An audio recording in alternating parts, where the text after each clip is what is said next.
हम आज की इस वीडियो में इस सीमा का मान ज्ञात करने वाले हैं। तो मैं आपको कहूंगा कि आप एक बार इस वीडियो को पॉज कीजिए और स्वयं से इसका मान ज्ञात करने का प्रयास कीजिए। यदि नहीं होता है तो कोई बात नहीं, हम साथ में मिलकर इसे ज्ञात कर लेंगे। तो यहां पर हम सीमा के जो गुणधर्म होते हैं अर्थात प्रॉपर्टीज ऑफ लिमिट, उनका प्रयोग करेंगे। तो यह मान किसके बराबर आ जाएगा? हम कह सकते हैं यह मान लिमिट जब x अग्रसित कर रहा है एक की ओर, और यहां पर x आ जाएगा और इसके बट्टा में आ जाएगा लिमिट x का प्राकृतिक लघुगणक अर्थात नेचुरल लॉग ऑफ x जब x अग्रसित कर रहा है एक की ओर, यह मान बन जाएगा। अब देखिए, यदि हम अंश वाली सीमा को देखते हैं तो यहां पर x लिखा हुआ है और लिमिट लगी हुई है x जब एक की ओर अग्रसित कर रहा है। तो हम जानते हैं y बराबर x जो है वह सभी वास्तविक संख्याओं यानी कि रियल नंबर्स के लिए संतत अर्थात कंटिन्यूअस होता है और सभी वास्तविक संख्याओं के लिए परिभाषित यानी कि डिफाइंड भी होता है। तो यदि हम इस सीमा का मान ज्ञात कर रहे हैं तो वह मान किसके बराबर आ जाएगा? x बराबर 1 पर जो इस फलन का मान है, यानी कि यहां पर सीधा ही x बराबर 1 रख देंगे इस x की जगह पे। तो यह मान किसके बराबर आ जाएगा?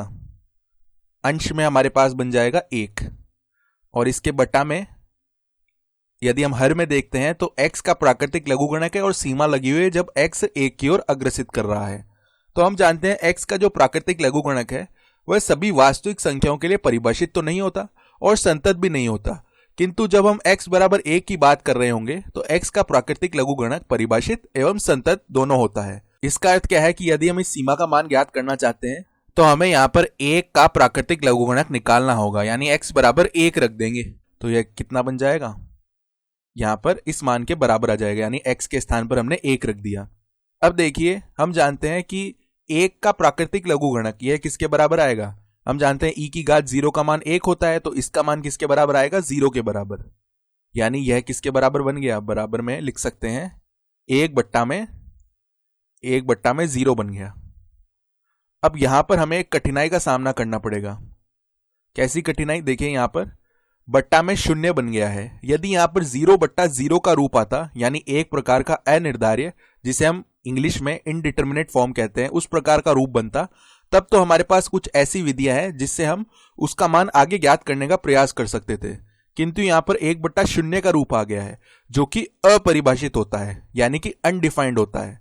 तो इस सीमा का मान अस्तित्व में नहीं होगा। तो हम क्या लिख सकते हैं?